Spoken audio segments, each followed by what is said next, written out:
ভাৰতবৰ্ষ এখন নদীমাতৃক দেশ। ভাৰত ভূমিৰ মাজেৰে প্ৰবাহিত প্ৰতিখন নদীয়ে নিজ ঐতিহ্য আৰু গৰিমাৰে মহিমামণ্ডিত।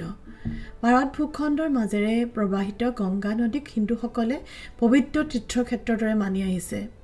গংগাৰ দৰে নৰ্মদা নদীৰো বহু মহত্ব আছে। প্ৰাচীন মহাগ্ৰন্থ ৰামায়ণ, মহাভাৰত আৰু পুৰাণতো এই পবিত্ৰ নৰ্মদা নদীৰ উল্লেখ পোৱা যায়।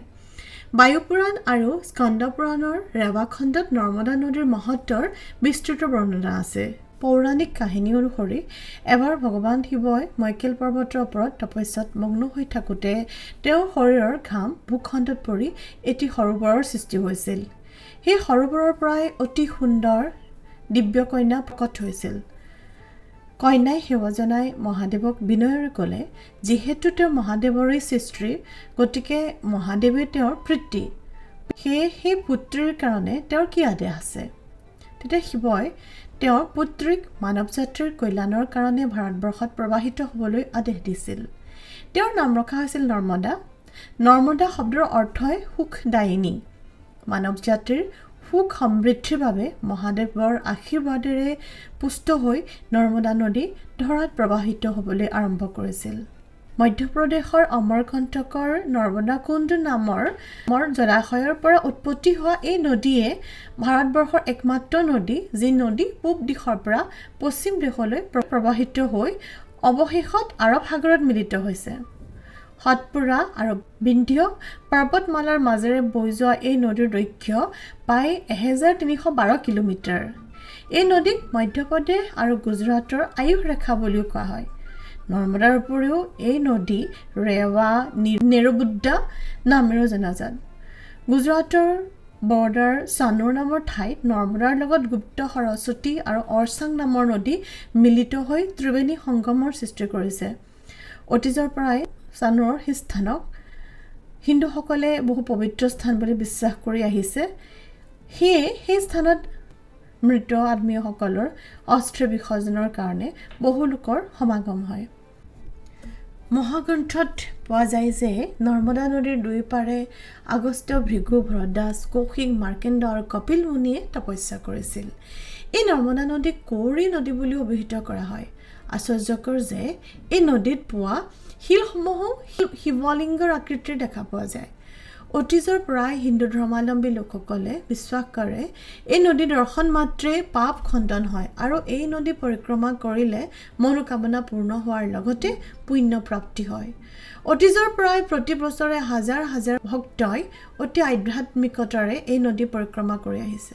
এই নৰ্মদা পৰিক্ৰমা সম্পূৰ্ণ কৰিবলৈ 3400 কিলোমিটাৰ দৈৰ্ঘ্যৰ দূৰত্ব সম্পূৰ্ণ কৰিব লাগিব। মনোকামনা পূৰ্ণ হোৱাৰ উদ্দেশ্যে ভক্তগণে খালী ভৰিৰেও এই পৰিক্ৰমা কৰে। এই পৰিক্ৰমাৰ লগত বহু পৌৰাণিক কাহিনী জড়িত হৈ আছে। পোৱা যায় যে 1000 বছৰ আগতে পৰিক্ৰমা প্ৰথম আৰম্ভ কৰিছিল মাৰ্কেণ্ড ঋষিয়ে। তেতিয়াৰ পৰাই অগণন ভক্তই অতি ভক্তিভাৱেৰে নৰ্মদা নৈ পৰিক্ৰমা কৰি আহিছে। কেতিয়াবা গাঁও, জংঘল, খলাবমা ধূলিৰ ৰাস্তা, শিলাময় ৰাস্তা, ৰ'দ, বৰষুণ, বতাহ, ধুমুহাক অতিক্ৰম কৰি নানান প্ৰত্যাহ্বানৰ সন্মুখীন হৈও ভক্তসকলে এই পৰিক্ৰমা সম্পূৰ্ণ কৰে। নৰ্মদা পৰিক্ৰমা সম্পূৰ্ণ কৰিবলৈ কেইবামাহৰ সময়ৰ প্ৰয়োজন হয়। এই পৰিক্ৰমাৰ বিভিন্ন প্ৰকাৰ আছে। নৰ্মদা উত্তৰ বাহিনী পৰিক্ৰমা এক উল্লেখনীয় পৰিক্ৰমা। চাকৰি সূত্ৰে আমি গুজৰাটৰ নিবাসী হোৱাৰ বাবে আমিও নৰ্মদাৰ উত্তৰ বাহিনী পৰিক্ৰমা কৰিবলৈ সৌভাগ্য লাভ কৰোঁ। এই পৰিক্ৰমাৰ মহত্ব উল্লেখনীয়। জগততাৰিণী মা নৰ্মদা যি স্থানৰ পৰা উত্তৰ দিশত প্ৰবাহিত হৈছে সেই ক্ষেত্ৰক উত্তৰ বাহিনী ক্ষেত্ৰ বুলি কোৱা হয়। স্কন্দ পুৰাণ, পদ্মপুৰাণ, ভৃগু সংহিতাত উল্লেখ আছে যে মাৰ্কেণ্ড মুনিয়ে যুধিষ্ঠিৰ আৰু পঞ্চপাণ্ডৱক উত্তৰ দিশত প্ৰবাহিত নৰ্মদা নৈৰ পাৰৰ স্থানসমূহৰ মহত্ব কৈছিল। চ'ত মাহত উত্তৰ বাহিনী মা নৰ্মদা পৰিক্ৰমা কৰিলে সম্পূৰ্ণ নৰ্মদা নদীক পৰিক্ৰমা কৰাৰ ফল লাভ হয় বুলি তেওঁ উল্লেখ কৰিছিল। নৰ্মদা মা অমৰকণ্টকৰ পৰা গতি আৰম্ভ কৰি আৰৱ সাগৰত বিলীন যোৱালৈকে বিভিন্ন স্থানত এই নদী উত্তৰ দিশত প্ৰবাহিত হৈছে। পোৱা যায় যে যি স্থানত বিভিন্ন যাগ যজ্ঞ তপজপ কৰা হয় সেই পুণ্য স্থানত নৰ্মদা নদী উত্তৰ দিশত প্ৰবাহিত হয়। গুজৰাটৰ তিলাকৱাৰা নামৰ ঠাইৰ পৰা নৰ্মদা নদী উত্তৰ দিশত প্ৰবাহিত হৈছে আৰু উত্তৰ দিশত প্ৰবাহিত হোৱা অঞ্চলটোক প্ৰদক্ষিণা কৰা অৰ্থাৎ য'ৰ পৰা আৰম্ভ কৰা হয় নৰ্মদাৰ কাষে কাষে সেই অঞ্চলটোলৈকে ঘূৰি আহি তাতে পৰিক্ৰমা সম্পূৰ্ণ কৰা হয়। সেয়াই হৈছে উত্তৰ বাহিনী পৰিক্ৰমা। চ'ত মাহৰ যিকোনো দিনতে এই পৰিক্ৰমা কৰিব পৰা যায়। প্ৰতি বছৰে হাজাৰ হাজাৰ ভক্তই এই পৰিক্ৰমা কৰিবলৈ গুজৰাটৰ নৰ্মদা জিলাত উপস্থিত হয়। তেওঁলোকে বিশ্বাস কৰে মা নৰ্মদাৰ শক্তি অপাৰ আৰু মা নৰ্মদাক ভক্তিভাৱেৰে প্ৰদক্ষিণ কৰিলে মনোকামনা সিদ্ধি হয়। এয়া হিন্দু ধৰ্মাৱলম্বী লোকসকলৰ মাজত গভীৰভাৱে শিপাই থকা এক পৰম্পৰা, এক বিশ্বাস, এক আস্থাৰ প্ৰতিফলন। চাকৰি সূত্ৰে আমি প্ৰায় 10 বছৰে গুজৰাটত বাস কৰি আছোঁ। প্ৰতি বছৰে আমি নৰ্মদাৰ উত্তৰ বাহিনী পৰিক্ৰমাৰ কথা শুনি আহিছিলোঁ, কিন্তু ইমান বছৰে আমাৰ এই পৰিক্ৰমা কৰাৰ বাবে সৌভাগ্য হোৱা নাছিল। এইবাৰ হঠাতে আমি আঁচনি কৰিলোঁ এই পৰিক্ৰমা কৰিবলৈ। সংগী হিচাপে ল'লোঁ আমাৰ একেজন শুভাকাংক্ষী পৰিয়াল। যোৱা 25 মাৰ্চত আমি সুকলমে এই পৰিক্ৰমা সমাপ্ত কৰোঁ। এই পৰিক্ৰমাৰ আমাৰ জীৱনৰ এক ৰোমাঞ্চকৰ অভিজ্ঞতা হৈ ৰ'ব। এই অভিজ্ঞতাই আমাক সমৃদ্ধ কৰিলে। যিহেতু গুজৰাটৰ চোকা ৰ'দত দিনৰ ভাগত এই পৰিক্ৰমা কৰাটো সম্ভৱ নহয়, সেয়ে ভক্তসকলে পিছবেলা নাইবা কোনো ৰাতিও পৰিক্ৰমা আৰম্ভ কৰে। 20 কিলোমিটাৰ দূৰত্বৰ এই পৰিক্ৰমা সমাপ্ত কৰিবলৈ প্ৰায় 4 ঘণ্টাৰ প্ৰয়োজন। বৰোদাৰ পৰা প্ৰায় 60 কিলোমিটাৰ দূৰত্বত অৱস্থিত তিলকৱাৰাত আমি উপস্থিত হৈয়ে আমাৰ গাড়ী পাৰ্ক কৰি তিলকৱাৰাত অৱস্থিত মাৰুতি মন্দিৰত সেৱা জনাই যাত্ৰা আৰম্ভ কৰিছিলোঁ। এইদৰে পৰিক্ৰমাৰ প্ৰাৰম্ভণিতে মন্দিৰত সেৱা জনোৱাটো এক নিয়ম। জীৱনৰ এক নতুন অভিজ্ঞতা আহৰণ কৰাৰ আগত মনবোৰ আমাৰ পুলকিত হৈ পৰিছিল। প্ৰায় 20 কিলোমিটাৰ পদযাত্ৰাৰে পবিত্ৰ নৰ্মদা নদী পৰিক্ৰমা যেন জীৱন পৰিক্ৰমাৰে অনুৰূপ চিত্ৰ, য'ত আছিল প্ৰকৃতি, প্ৰত্যাহ্বান, আনন্দৰ লগতে পীড়া। এই সকলোবোৰৰ ঊৰ্ধত আছিল আধ্যাত্মিকতা আৰু অহৰহ আগবাঢ়ি যোৱা প্ৰৱণতাই মানুহক শুদ্ধ পথেৰে জীৱনত আগুৱাই যাবলৈ সাহস দিয়ে। প্ৰথমে আমি গাঁৱৰ মাজেৰে যাত্ৰা আৰম্ভ কৰি উপস্থিত হৈছিলোঁ বিভিন্ন খেতি বাতি কৰা অঞ্চলবোৰত। ডাঙৰ ডাঙৰ কলগছৰ বাৰীবোৰৰ মাজে মাজে খোজকাঢ়ি যাওঁতে আমাৰ শৰীৰ চুই যোৱা শীতল বতাহ ছাতিয়ে আমাৰ মন প্ৰশান্তিময় কৰিছিল। বেলিটো সুমথিৰা টেঙাৰ দৰে ৰঙা হৈ লাহে লাহে পশ্চিম আকাশত মাৰ গৈছিল। সূৰ্যাস্তৰ এই নান্দনিক দৃশ্য উপভোগ কৰি আগবাঢ়ি গৈ থাকোঁতে আমাৰ প্ৰতিবেশী গংগাৰাম দাস দাদাই আমাক খুহুতীয়া কথাৰে হওঁৱাই গৈছিল। জীৱনত হাঁহিৰ মাহাত্ম্য অসীম। হয়তো আমি এইদৰে হাঁহি ফূৰ্তি কৰি যোৱাৰ বাবেই এই যাত্ৰা আমাৰ কাৰণে অতি সুখকৰ হৈ পৰিছিল। ৰাস্তাত অগণন মানুহ আছিল। আমিও তেওঁলোকৰ লগত নদীৰ কাষ পাইছিলোঁ। ৰাস্তাত তীৰ্থযাত্ৰীসকলে খাবৰ কাৰণে বিনামূলীয়া আহাৰ যোগান ধৰাৰ পৰা আৰম্ভ কৰি জিৰণি ল'বৰ বাবে ঠায়ে ঠায়ে চকীৰ ব্যৱস্থা আছিল। নদীৰ চাৰিওফালে বিভিন্ন ঠাইত দেখা পাইছিলোঁ মঠ মন্দিৰ আৰু বিভিন্ন আশ্ৰম। আমাৰ চকুত পৰিছিল তীৰ্থযাত্ৰীসকলক সুৰক্ষাৰ বাবে বিভিন্ন ঠাইত পুলিচেও পাইচাৰি কৰিছিল।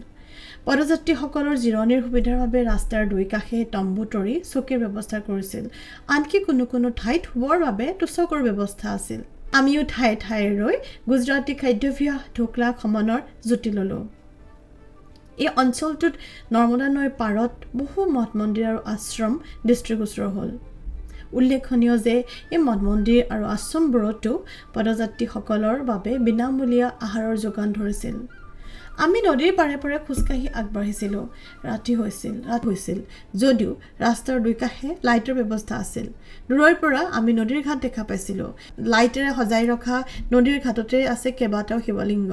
নদীঘাটত পাই উল্লাসিত হৈ পৰিছিলোঁ। ইতিমধ্যে আমি আধা পৰিক্ৰমা সম্পূৰ্ণ কৰিছিলোঁ। আমাৰ মুখত অলপমানো ভাগৰৰ ৰেহ নাছিল। হাঁহি ফূৰ্তি কৰি আমি আধা পৰিক্ৰমা সম্পূৰ্ণ কৰিছিলোঁ। 20 টকা টিকেট কৰি আমি নৈ পাৰ হৈ ইপাৰৰ পৰা সিপাৰলৈ গৈছিলোঁ। সিপাৰ পোৱাৰ লগে লগে আকৌ আৰম্ভ হৈছিল নদীৰ পাৰৰ শিলাময় ৰাস্তা অতিক্ৰম কৰি আকৌ আমি আগবাঢ়িছিলোঁ স্থানীয় গাঁৱৰ মাজেৰে। নদীৰ পাৰত অৱস্থিত মন্দিৰ যেনে ৰামেশ্বৰ মন্দিৰ, ৰাম মন্দিৰ, ৰণচৰজী মন্দিৰ, মণিনাগেশ্বৰ মন্দিৰ, নৰ্মদা মাতা মন্দিৰ দৃষ্টিগোচৰ হ'ল। গাঁৱৰ মাজেৰে আহি পুনৰ জংঘলৰ মাজ পাইছিলোঁ। দুইফালে জংঘল আৰু জংঘলৰ মাজেৰে যোৱা ৰাস্তাত অগণন পদযাত্ৰী।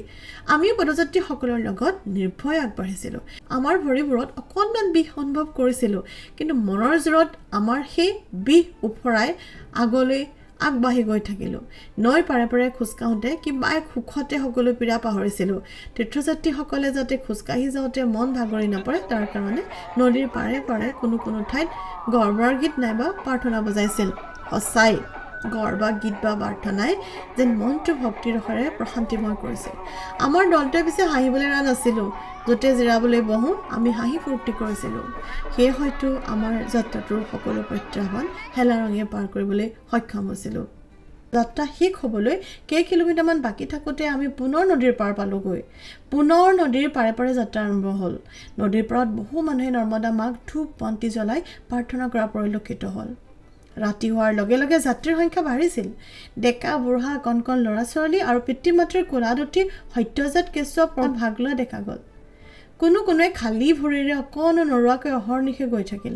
এয়া বিশ্বাস আৰু আস্থাৰ যাত্ৰা এয়া যেন নিজৰ আভ্যন্তৰীণ শক্তিক আৱিষ্কাৰ কৰাৰ যাত্ৰা প্ৰকৃতিৰ নিৰ্মল বাতাবৰণৰ লগতে নৰ্মদা নদীৰ শান্ত সমাহিত ৰূপে আমাক মুগ্ধ কৰিছিল আমাৰ দলটোৱে একে গতিৰে অতি উৎসাহ উদ্দীপনাৰে আগুৱাই গৈ থাকিল এনে সময়তে আমি দেখা পালোঁ কেইটামান ডেকাই পকা কল লৈ যাত্ৰীসকলক আপ্যায়ন কৰিছে আমাকো তেওঁলোকে একোটাহন কল দিলে দৃশ্যটোৱে আমাক সুখী কৰিলে এই যান্ত্ৰিক পৃথিৱীত স্বাৰ্থহীনভাৱে অচিনাকি তীৰ্থযাত্ৰীক শুশ্ৰূষাৰ বাবে উজাগৰে ৰৈ থকা ল'ৰাকেইজনৰ প্ৰতি শ্ৰদ্ধা জাগিছিল নদীৰ পাৰৰ পৰাই নতি দূৰত থকা মাৰুতি মন্দিৰ আমাৰ চকুত পৰিল য'ৰ পৰা আমি আমাৰ পৰিক্ৰমা আৰম্ভ কৰিছিলোঁ তেনেতে আমাৰ চকুত পৰিছিল সন্মুখত ওখ আৰু থিয় চিৰি প্ৰায় 20 কিলোমিটাৰ খোজ কঢ়াৰ পিছত সেই থিয় চিৰি বগোৱাটো এক ডাঙৰ প্ৰত্যাহ্বান থিয় চিৰিকেইটা যেন জীৱন পথত সন্মুখীন হোৱা ডাঙৰ সংঘৰ্ষবোৰ আমি হাৰ মানা নাছিলোঁ এজনে আনজনক উৎসাহ দি হাঁহিয়ে সেই ৰাস্তা পাৰ কৰিছিলোঁ প্ৰায় 12:30 মান বজাত অতি সফলতাৰে আমি আমাৰ নৰ্মদা পৰিক্ৰমা সমাপ্ত কৰিছিলোঁ এই পৰিক্ৰমা মোৰ বাবে আছিল এক আধ্যাত্মিক যাত্ৰা নৰ্মদা নদীৰ প্ৰতি সন্মান জনাই কৰা এই পৰিক্ৰমাই আমাৰ সমৃদ্ধিশালী ঐতিহ্যৰ সৈতে চিনাকি হোৱাৰ সুযোগ দিলে প্ৰকৃতিৰ সান্নিধ্যত কৰা এই পদযাত্ৰাই যেন মোৰ প্ৰকৃতি আৰু ঐতিহ্যমণ্ডিত নৈখনৰ লগত এক সম্পৰ্ক গঢ়ি তুলিলে ধন্যবাদ